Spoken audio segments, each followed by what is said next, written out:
Good morning. My name is Mike Boland. I'm the Vice President of Sales and Publisher for PMA. I am pleased to welcome you to today's webinar on mitigating rising energy costs from one of our partners, APPI Energy. Today's GoToWebinar session is being recorded for archiving, so all participants are in listen-only mode. However, you do have the ability and are encouraged to communicate at any time by submitting questions using the question box in the right-hand control panel. We will answer as many questions as possible at the end of this presentation. All registered attendees will receive a copy of the archived recording of the webinar as well as the presentation slides. This webinar today is hosted by the Precision Metal Forming Association. PMA is a full-service trade association representing the $137 billion metal forming industry of North America. The association supports a network of more than 80,000 professionals from more than 850 companies. I'm very pleased to introduce our speakers today, Dan Forgas and Michael Lewis with APPI Energy. Dan is the Vice President of Market Intelligence and Analytics and has more than 18 years of experience in deregulated energy markets. Michael is a Senior Client Advisor for Energy Solutions.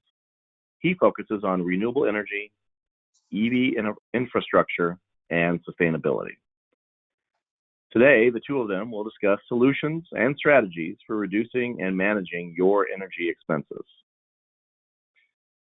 With that, I will turn it over to Dan and Michael to start the presentation. Dan, go ahead. Thank you. Good morning, Michael, and thank you for that, and good morning to everybody.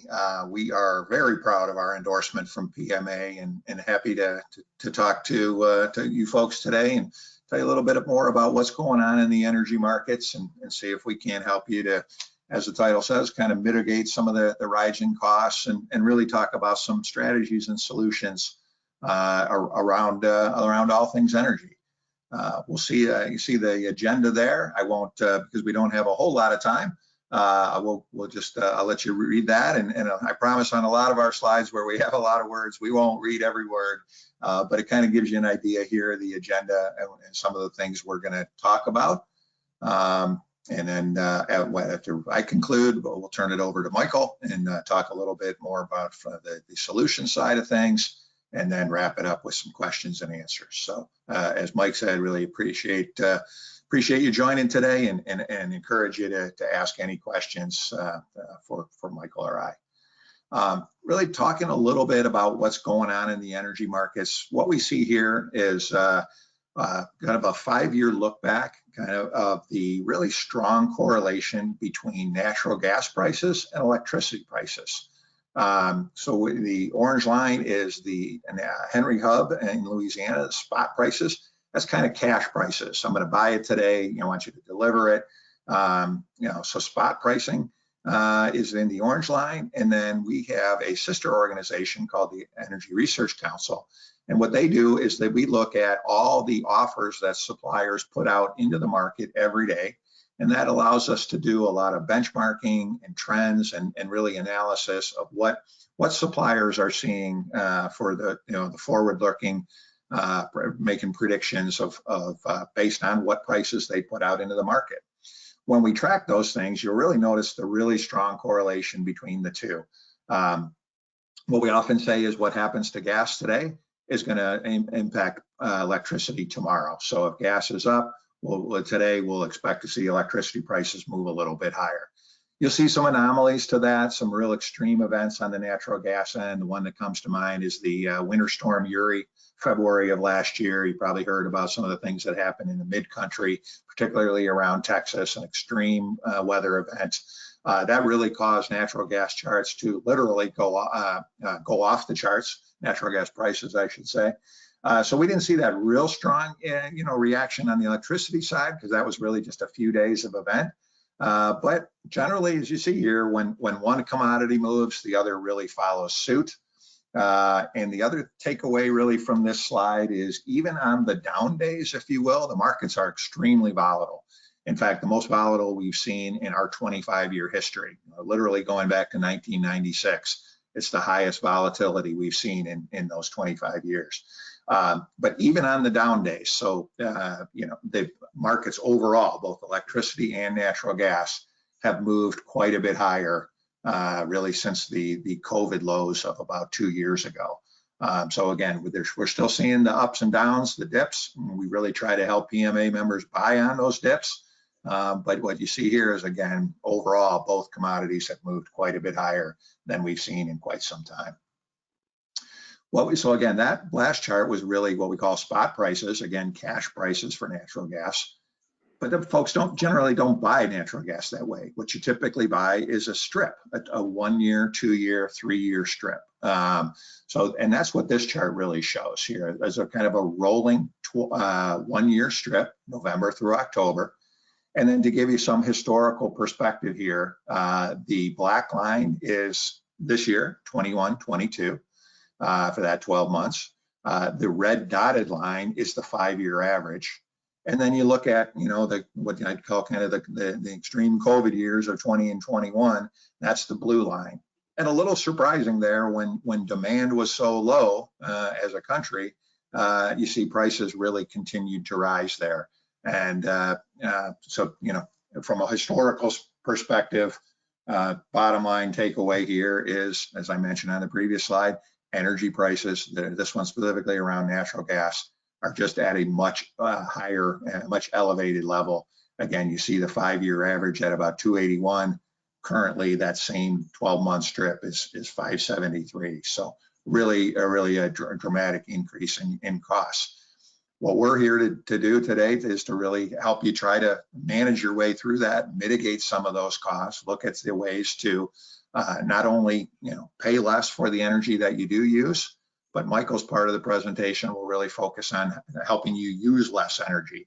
And we really try to take a holistic approach to not only helping you get a better price on the electricity and natural gas that you do use, but overall helping you use less energy where that's appropriate, and help you move towards sustainability and efficiency goals. So we'll try to address all those today. But again, from a market standpoint, things have really moved quite a bit higher. So then you say, well, what's kind of driving that? What's kind of driving it in the down direction, and what's driving prices higher? On the left, we see both these charts come to us from the Energy Information Administration, the EIA. And on the left, we see their projections around production of natural gas. So as you look forward over the next, this is their longer term one, the annual energy outlook, taking a look through 2050, but you'll see production on the lower left. And again, I mentioned before, what happens to natural gas is a great barometer for what's happening with electricity. So as a country, EIA is projecting that we'll produce more natural gas. We'll pull more natural gas out of the ground. So that's Economics 101 says, okay, if supply increases, then prices should come down. The flip side, though, is really probably even more important, and that's the demand side. Liquefied natural gas is that idea of taking natural gas, cooling it down to where it turns back into a liquid. That makes it a lot more stable and allows you to ship it. Not in a pipeline, but literally put it on a tanker ship. What's happening here in the country is about 20% of the natural gas that we pull out of the ground here in the US is exported. Some of that pipelines go into Mexico. That continues to be a strong driver of demand. But the vast majority these days is going to Europe, and then quite a bit to Asia as well. Although prices, as we've talked about, are elevated here in the US, globally, US gas is still relatively cheap, even at $5, because that same gas, if I can get it on a tanker and I can get it to Europe, I may get $25, $30, $35 for that same gas. And that is going to continue to drive demand for the foreseeable future. The sad and unfortunate situation in Ukraine has only really exacerbated that situation. Europe as a whole gets almost 40%, or historically has got almost 40% of their natural gas from Russia. Germany is even more dependent on Russia. Over 50% of their natural gas comes from Russia. Obviously, with what's happening overseas today, folks are trying to wean themselves. Europe overall is trying to wean itself off of Russian gas, and that puts more demand on, again, relatively cheap U.S. gas. So this was happening. This has been going on for years, and when Europe and Asia had really cold winters, we were already exporting a lot of natural gas overseas. But not right now. There's 6 LNG terminals operating in the U.S. Every one of those are operating very near their maximum capacity with no real signs of letting up. There's 14 additional LNG projects in the works in various stages of approval and permitting and financing. Again, those probably won't all get built, but as each one comes online, again, you can see the potential for sending more of U.S. gas overseas to higher price markets, and that's kind of how commodities work. You know, if I can sell it here for 5, but I can sell it somewhere else for 35, many producers will say I'm going to get it to where I can sell it for 35. So, and again, this is not just a temporary blip here. The bottom right slide, you really see the projections for LNG capacity. And using that as kind of a proxy for demand, it is continuing to expand, is projected to expand well into the 2030s and then level off basically till 2050. So for the short term, demand is really going to stay very high here in the U.S. is our projection. So seeing your projections, here's another one from the EIA, the short-term energy outlook. They put this out every month. Haven't got April's yet, so we're looking at March's. But what we look at here is you kind of look back again, the Henry Hub spot price for the last 5 years. You see the volatility we mentioned earlier. And then where it changes to either a green line or a blue line, the blue line is the government's projection. So they're saying they're projecting, or at least by that last month, that natural gas here in the US would stay right around $4 an MMBTU for the remainder of 2022. And then drop a little bit in 23. The market doesn't see it that way. The NYMEX, which is the green line, is projecting gas to stay about $5 all this year. And then they both converge in 2023 and say after next winter, we think production will catch up and we'll see lower prices into 2023. Again, even with that dip, it's at a much higher higher level than we'd seen previously. And so far, really the market has been winning out because we are seeing gas stick around the $5 range. And unfortunately, in the last week or so, we've even seen it move over the $6 range. So the market is proving to be a better indicator so far this year. We'll see what the remainder of the year, how that plays out. But again, we really are not seeing a lot of things that are going to drive prices lower. Again, production might be the thing to do it as commodity prices get higher. It incents more drillers to move out into the fields and put more rigs in the ground. But there's a whole host of other things that are kind of inhibiting that. And probably the biggest one is the investment community is not as enamored with fossil fuels as they have been in the past. So a lot of institutional investors are saying we're not going to continue to invest in fossil fuels, and that's really limiting the growth on the supply end of things. So unfortunately, higher prices we think are here to stick around for a while. When we look over on the renewable side of things, again, they just kind of playing off what I mentioned, the investment community really looking towards renewables, and a lot of folks are, whether that's on the federal level, on the state level, or an individual organization looking to be more green, more sustainable to help fight climate change. What that's done is really put upward pressure on REC pricing. RECs are renewable energy certificates. Again, kind of a good proxy for green power. And what you see here in PJM, that's Pennsylvania, Jersey, and Maryland, that's the grid operator in the mid-Atlantic states, or up in New England, it's the one on the right. Forward REC prices, renewable energy prices, have really moved up quite a bit. And in the case of New England, they've kind of leveled off, but stayed at an elevated level. In PJM, again, you see really how, whether it's Maryland, DC, or the rest of PJM, prices have really moved up. And really, again, that's a direct result to supply and demand issues. Supply is somewhat constrained, right? There's only so many wind farms, there's only so many solar fields out there. And at the same time, demand has really increased, whether you get that on the federal level, the Biden administration looking to move towards more renewables, to move away from fossil fuels. You see that at the state level. Good example, state of Maryland, in many states continue to raise their what's known as RPS, or renewable portfolio standards. That means no matter who you buy the electricity from, a certain percentage needs to come from renewables. And we see many states, Maryland being a good example, where every year that percentage needs to increase to again move away from fossil fuels and move towards renewable sources. So again, that puts upward pressure on demand and ultimately upward pressure on pricing as well. What's the impact? Obviously, all kinds of businesses, organizations are feeling the impact, and not just in the energy side of things, but all commodities are unfortunately quite a bit higher.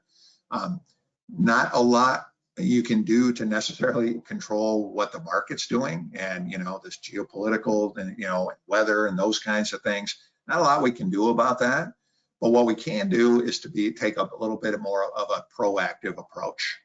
If you're under an agreement, we recommend not waiting till the end of your agreement. We know that while we don't know if prices are going to be higher or lower in the future, we do know that the volatility increases, and that's just a simple matter of weather.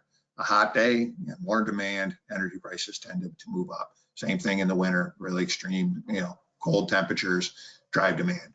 Weather is the single biggest factor impacting natural gas prices, and then by extension, electricity.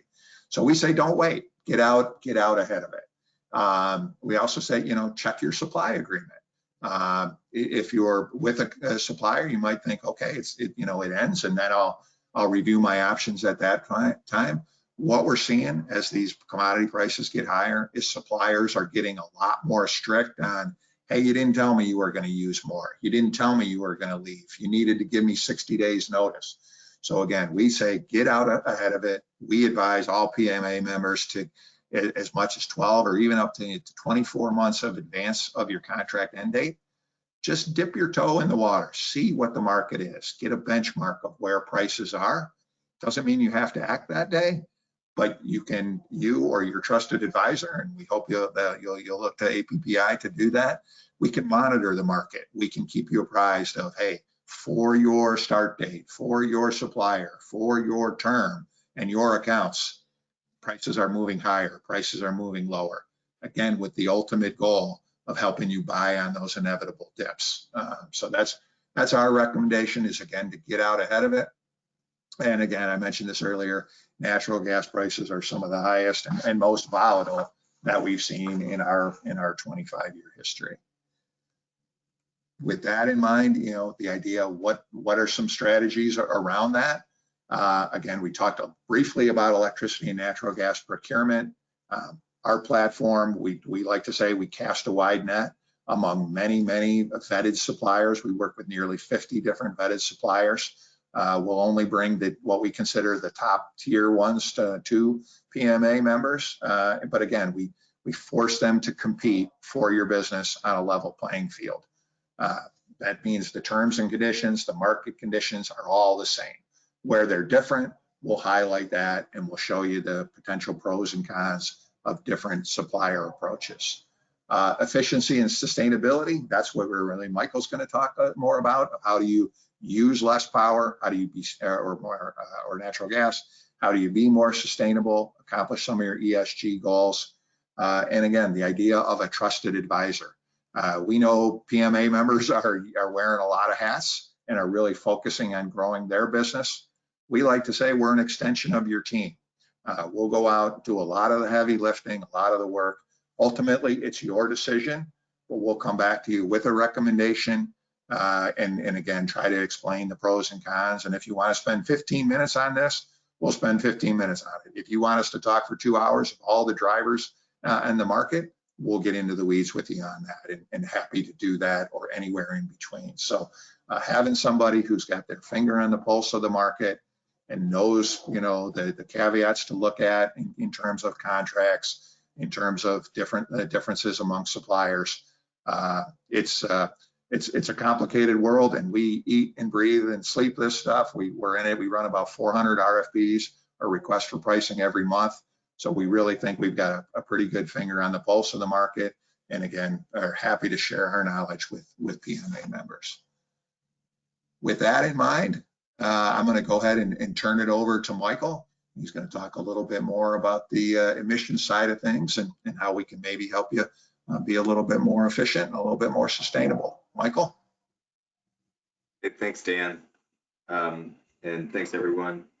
We wanted to real quick, we don't want to rehash what PMA has already presented as part of its 2-part greenhouse gas series this past fall.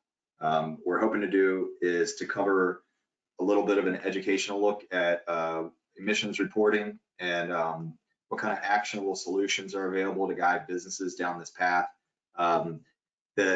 The point being, as you look at capital improvement projects and sustainability or energy efficiency projects, really any kind of controls, any kind of efficiency to your operations, there's a metric there that's defined reduction in usage of electricity, or defined reduction in usage of gas, and that can be measured over time against your historical emissions benchmark to show your reduction in your historical usage of or historical greenhouse gas emissions, right? So we bring that up too because everybody's seen that the SEC has come out with guidelines, and we've created a platform to make it easy for businesses to report emissions, scope 1, scope 2, and scope 3 emissions. And as that becomes more important for businesses to report because of pressure from up and down the supply chain, we just want to make it a little easier for everybody to understand and everybody to report. And there we go. This platform, it's directed towards scope 1 emissions and scope 2 emissions, running through the EPA, eGrid, and IEA for international. So we can cover any kind of assets across a portfolio, whether it be just in North America or across the world. It's a greenhouse gas protocol methodology, and we really have created something here to make everything easy for everyone. So you can see there, it's really what happens is all data.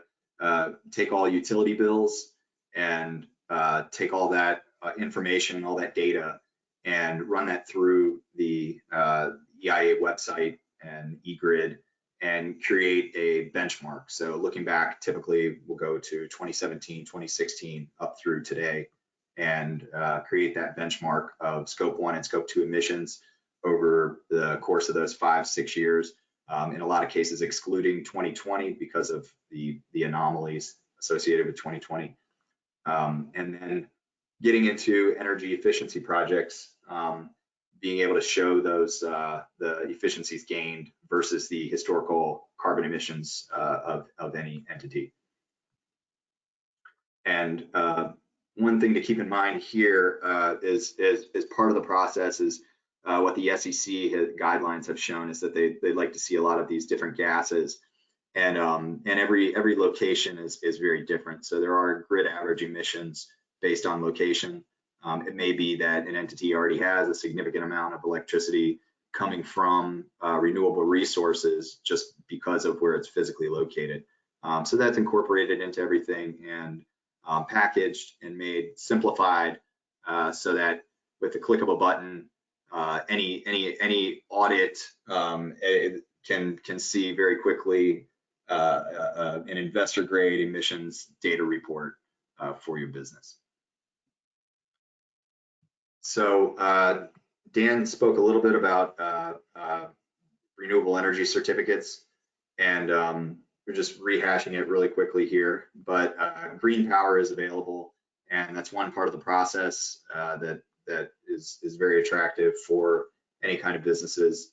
And part of explaining that here is that can be shown as part of the benchmarking platform, incorporating different types of renewable energy certificates into those reports. And we don't need to get into too much of that here, as Dan's already covered a good bit of this.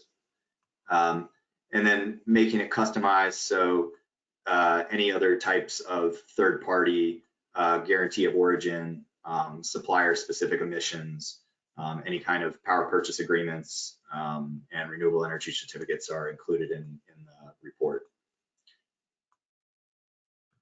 So reductions in what's really popular right now, and what's probably the lowest hanging fruit for any company that's any business, any entity that's looking to reduce its greenhouse gas emissions, or just simply trying to hedge what Dan just explained is happening in energy markets. Solar is still probably the most cost-effective option for a large hedge across future costs of electricity. Right now, most PMA candidates PMA members are great candidates for solar. The investment tax credit still stands at 26%. Bonus depreciation, so looking at the maker schedule and being able to forward that entire 5-year maker schedule to year one, instead of taking that tax incentive over that 5-year period, which you can still do. The combined total of both of those federal tax incentives is upwards of 56% of the total cost of a solar installation. So for simple numbers, 26% if you invested $100,000, $26,000 tax liability erased in year one, and then bonus depreciation comes out to about 26 to an additional 28%. So more than half of the cost of a system can be utilized through tax savings in year one. And renewable energy certificates are also valuable and have a high dollar value, especially as demand is going up. As part of that, if you'd like to sell those certificates, there are several different markets. They have a pretty high dollar value in Pennsylvania, New Jersey, and Illinois. Additionally, in other states, the less dollar value, but that value still exists. It's another incentive as part of payback for modeling solar. And in Pennsylvania recently, PPL and MedEd just came out with an additional incentive that equals anywhere from 10 to 15% of the system cost through a grant. And additionally, if you have any questions around solar, that was my world for about 17 years, so I'm happy to answer any questions around solar. And further energy strategies for reducing carbon footprint are really energy efficiency. Huge reductions. A lot of companies look at controls and variable frequency drive motors. Big factor in any electricity bill is usually the demand for moving air through a facility. And looking at older air handling equipment, looking at chillers, applying variable frequency drive motors, putting controls in conjunction with those variable frequency drive motors has a huge reduction in demand, has a huge reduction in kilowatt hour usage. We also mentioned here sub-metering equipment, and that's for really to start gathering data. We're big fans of data. Dan mentioned it several times, and we really look at the best way to understand how to reduce your cost of electricity moving forward is to know exactly what's causing all of your usage in your facility, and putting as much visibility across all the different loads in your facility as possible, so that you're getting real-time data to understand where you have spikes and where you have different large loads that are working against each other maybe.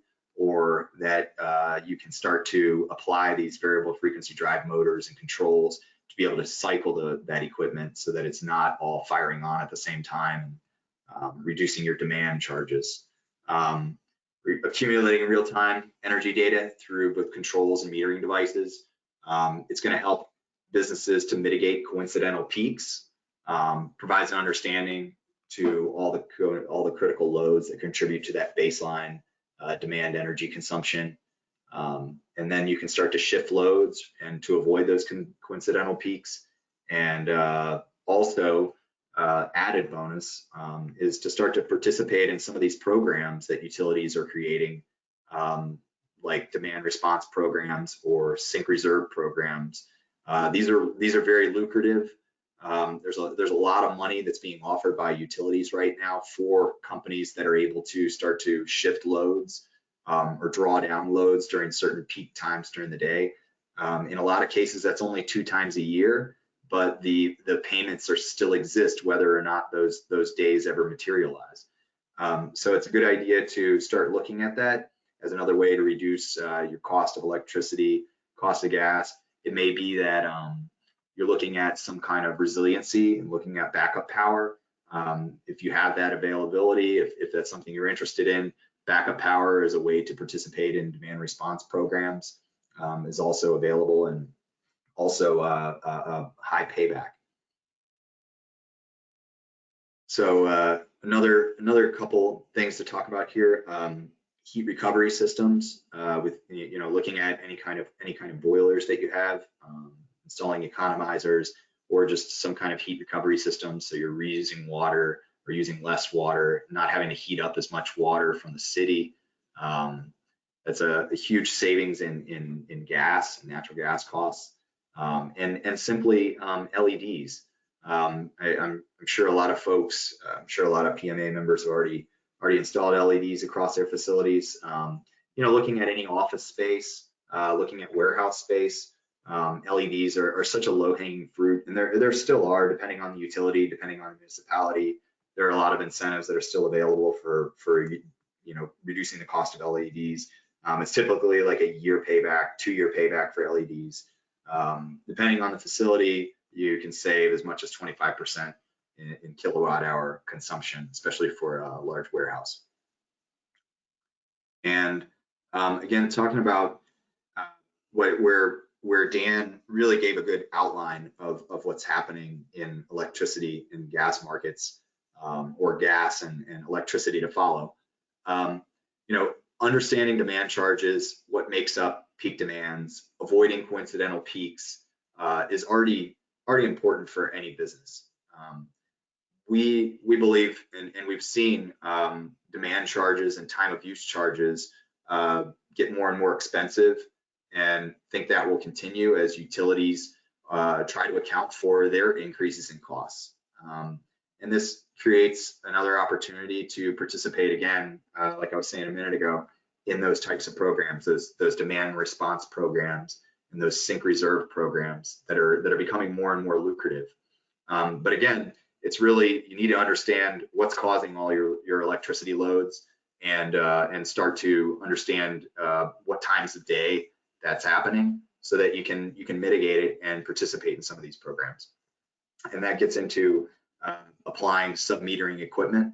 So any kind of equipment that's going to provide real-time data monitoring across all the loads and give you that visibility into what equipment's contributing to peak demands. And really that's looking at hopefully sub-metering equipment that's lower cost, and that's typically a data logger, current transducers on those individual loads. In some cases, for larger facilities, of course, they're going to have these large building energy management systems, and subscription based, and those can be pricey. The larger the facility, obviously, it's more cost effective to have those, because they can basically make everything automated, so that you're not having to shift loads individually or turn off on and off equipment.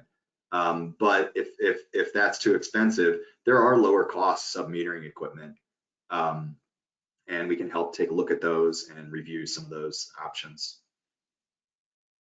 So I just wanted to show real quick here what we mean by coincidental peaks, and this is a huge savings. And obviously, this is this graph represents a terribly inefficient demand at a facility. But the point being, looking at those spikes right there and understanding that this is going to get more and more expensive. It may be that the curve itself is more of a rounded curve and doesn't include those types of spikes. But there are ways to even lower, even a more rounded curve. But getting to the point where you're able to see your demand charges like this on a daily basis and understanding all the equipment that's going into contributing to that demand charge is just becoming more and more lucrative and opportunity for electricity savings.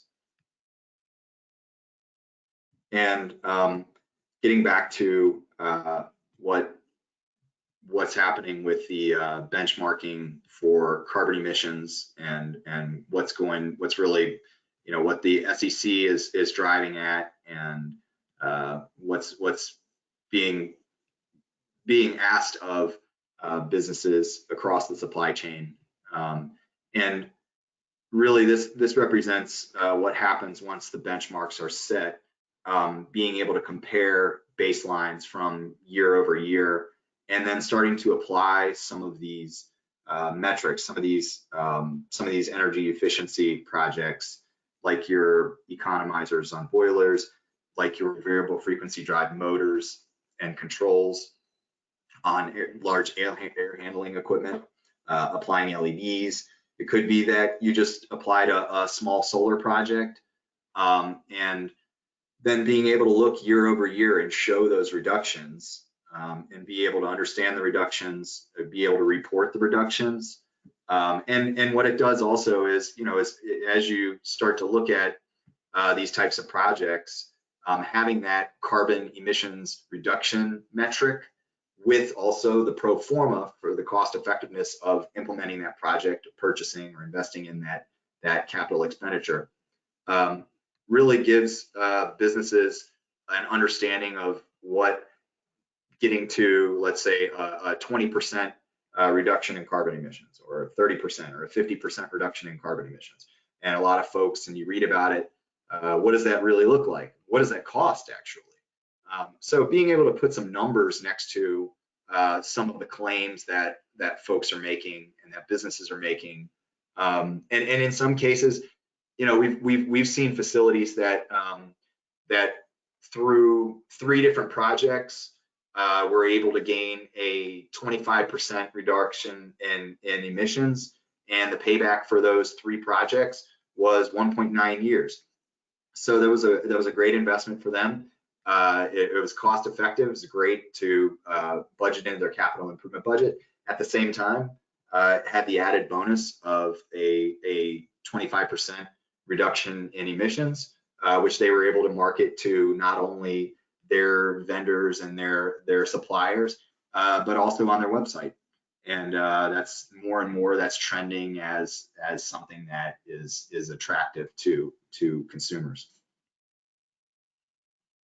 So last part of that report is really here, that it shows just the printout, a spreadsheet to be able to understand, this is across obviously multiple facilities, and showing what those numbers look like in metric tons, and obviously over time being able to reduce those numbers through different types of energy efficiency projects.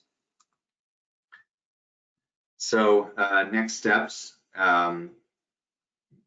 process started by scheduling an introductory call, and really as part of an introductory conversation, we want to learn about your organization. We want to really understand how you're using energy, the number of shifts at your facility, the hours of operation, hours of highest electricity demand, any kind of critical loads. If you're looking at resiliency, start to look at critical loads and backup power. Understand the tax appetite, and how you plan to fund any potential projects or energy efficiency projects or upgrades. In looking at that, we have several different options for mechanisms for financing projects. We have off-balance sheet funding mechanisms that allow for projects to be completed with no upfront capital expenditures, where payback comes as a line item in your energy bills. So that could be a line item in your gas bill, that could be a line item in your electricity bills. And then by utilizing these funding options, you own your own energy projects or energy products versus any kind of power purchase agreement or energy services agreement that's a third-party funded option and third-party owned. And we want to mention funding here. We didn't want to add a whole slide, but we just wanted to basically say that there are many different ways to pay for all of this. Usage analytics, that's a lot of what we've just talked about, is understanding those times of days when you're using the most electricity, times of year, what's contributing to those loads, looking at the energy mix in that area, looking at ways to mitigate cost of demand charges, time of use charges, kilowatt hour consumption, and that energy assessment. So looking at the facility itself, and then understanding as part of that those customized solutions. So looking at the type of facility and all those other metrics that I just mentioned, and what kind of solutions are the best available for that facility to with the quickest payback, but also being able to present that with those carbon reduction metrics, so that it has the added bonus of reducing carbon emissions, but also making your operations more efficient, and helping to combine the two as part of future capital improvement budgets for any business.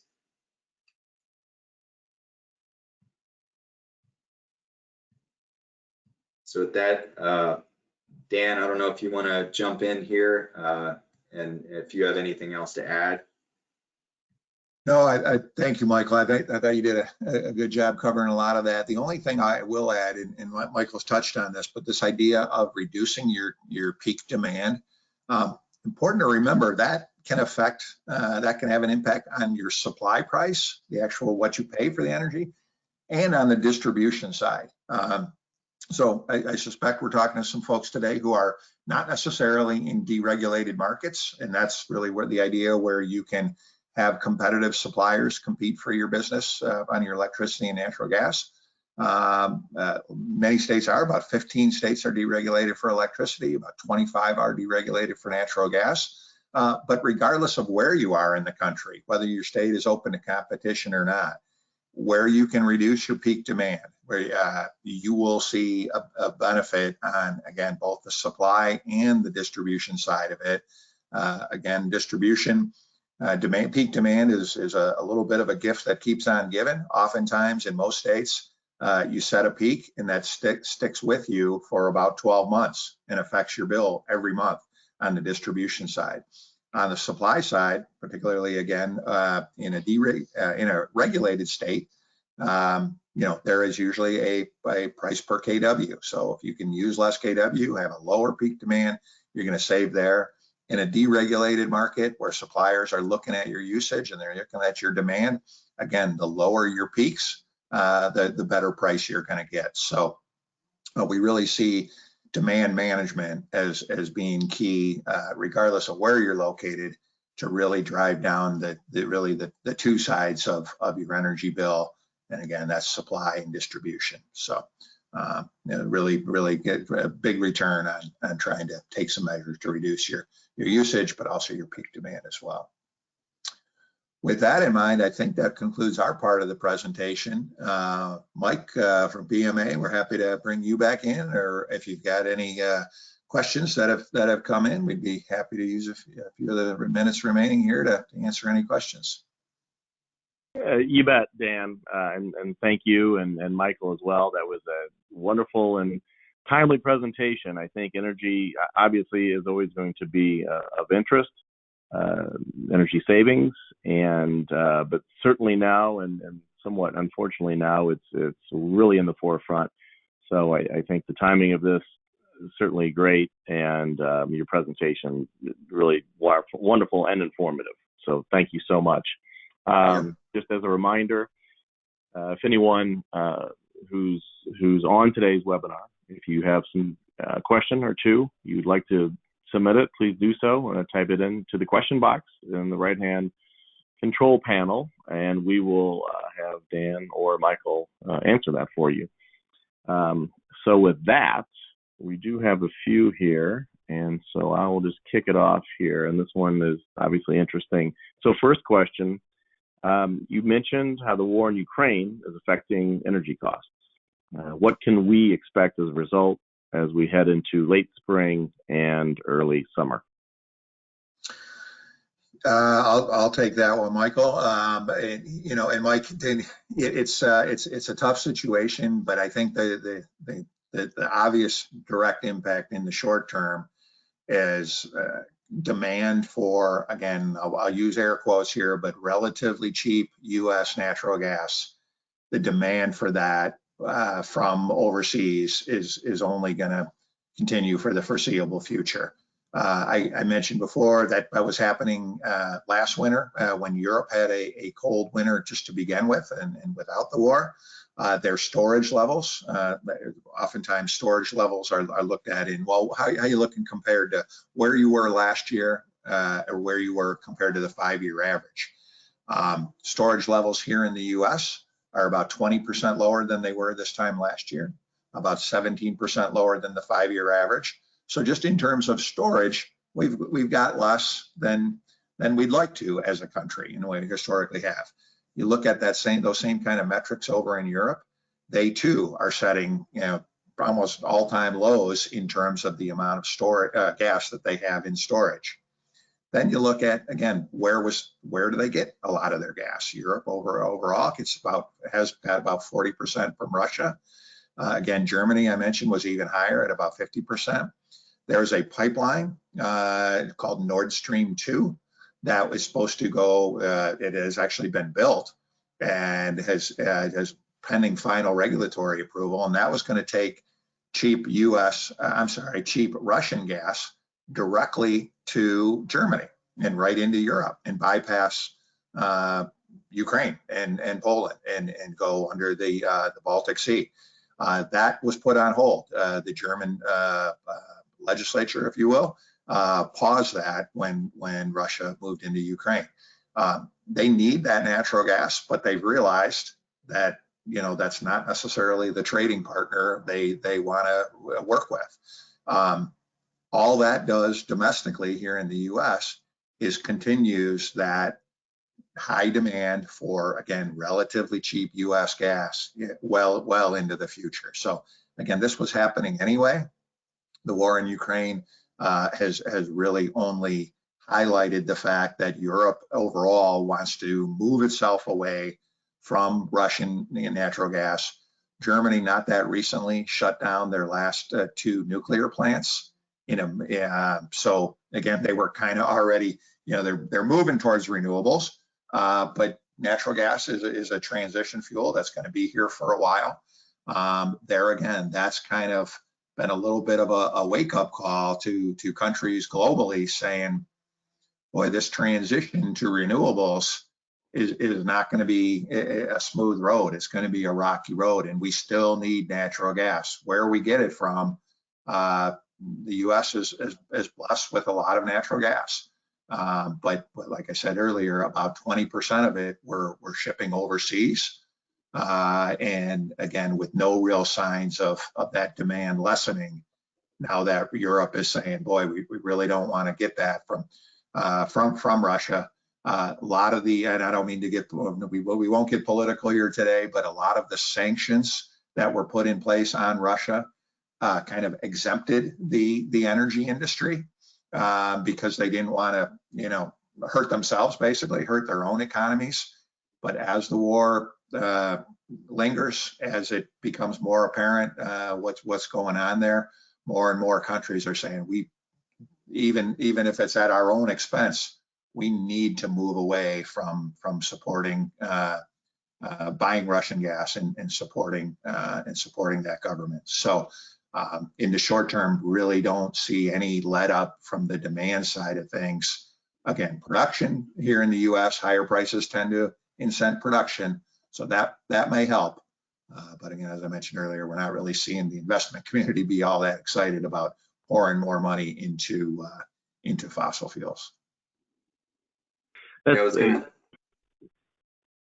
was just going to ask, and this, my question, just kind of a follow up on that, Dan, and my question might be a little naive, but if Europe on whole is, you know, getting 40% of their natural gas approximately from Russia, and Germany alone is about 50%, what can the United States, I mean, how much could we supply? How much could we relieve them of that? Well, no, it's a great question, Mike. And the reality is not a lot more in the short term.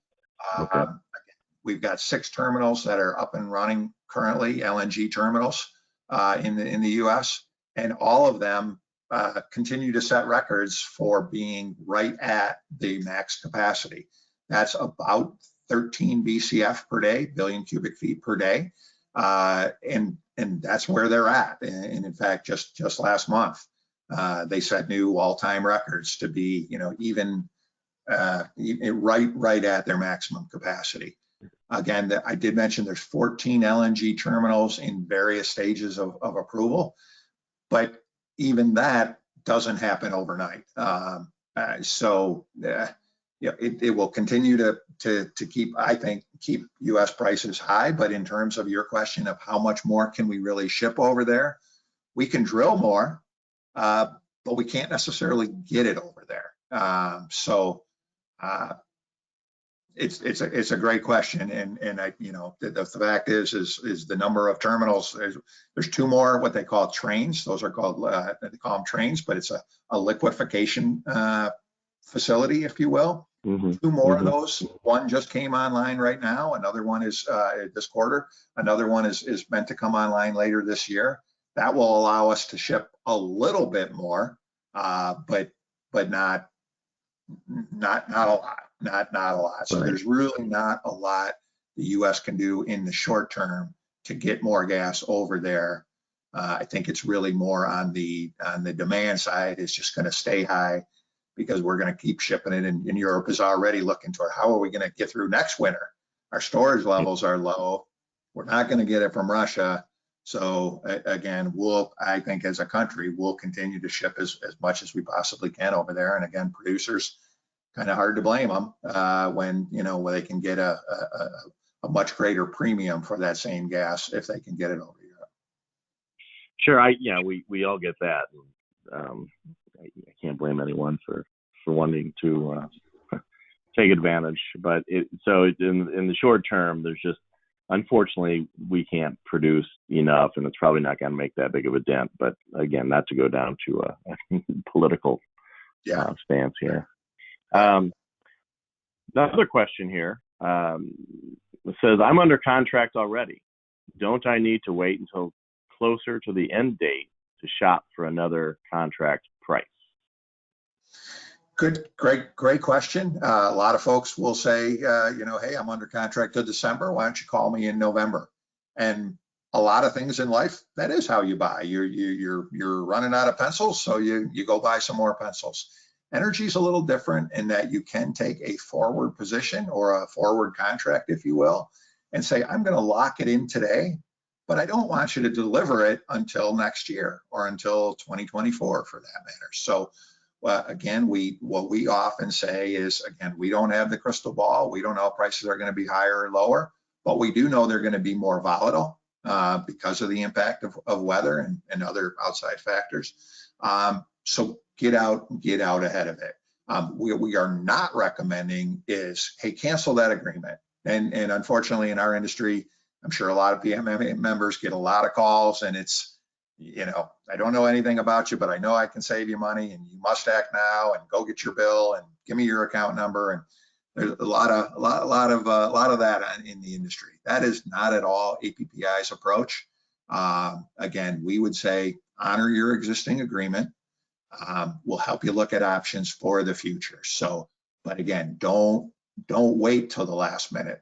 And probably the best example I could give you, Mike, is, let's just say someone in Texas a year ago, Winter Storm Uri, February of last year, if they had a March end date and they said, call me in February, and we call them in February, prices were really high, crazy, off the charts. And they didn't really have any option to wait for the market to turn back down. What we like to say is get out ahead of it a year, 18 months, even 2 years in advance. No, you don't really know what the market's going to be in 2 years, but that gives you a snapshot and kind of a benchmark. Okay, again, for my accounts, I think, I think I could lock in, and I'll just make a number up here at 6 cents. But boy, from my budget standpoint, if I could get to 5.5, that would really, per kilowatt hour, that would really help. So, okay, APPI, here's my target. If you can get me a 3-year term at 5.5, count me in, right? So, but if you wait till the last minute, you're kind of stuck with that's what the market is. And again, we cast a wide net, maybe have 10, 15 suppliers competing for your business. But the reality is generally most prices come back within, I'll say, within a penny of each other, usually fractions of a penny. So when you look at that and say, well, that's really where the market is, you may not like it, but if you're forced up against the end of your contract, you gotta buy it somewhere. In some states, a utility is an option, and there might be a price to compare. But there again, we would say that's really not a great safe haven, because most utilities pricing adjusts every 3 to 6 months. For larger PMA members, that may be on an hourly rate. So no budget certainty, no idea of mitigating costs, because it's just kind of, the utility sets the rate, the state approves it, and that's what you pay.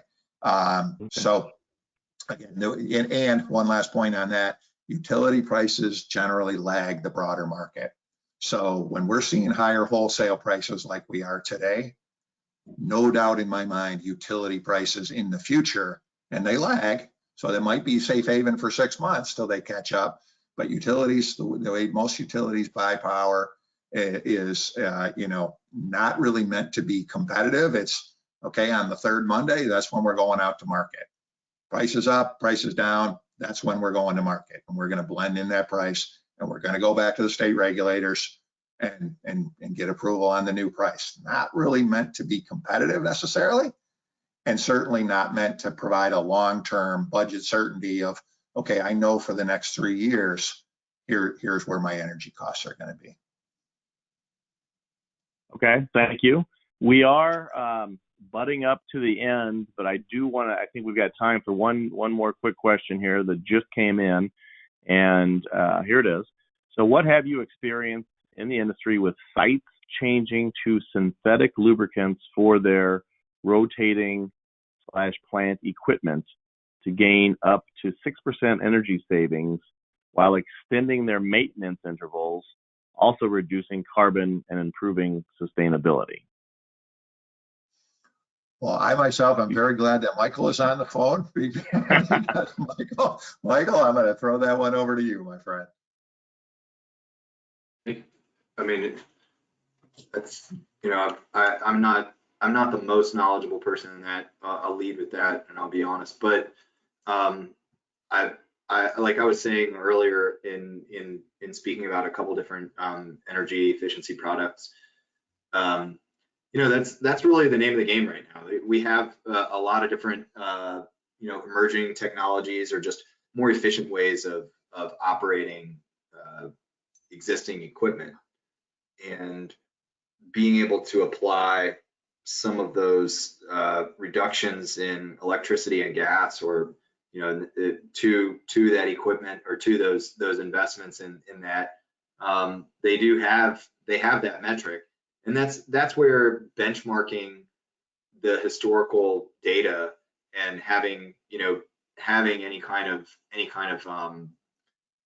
data logging equipment connected to any loads makes it a lot easier to see the actual reductions in kilowatt hours, the actual reductions in demand, or actual reductions in natural gas, and being able to have that calculation and have that metric over time.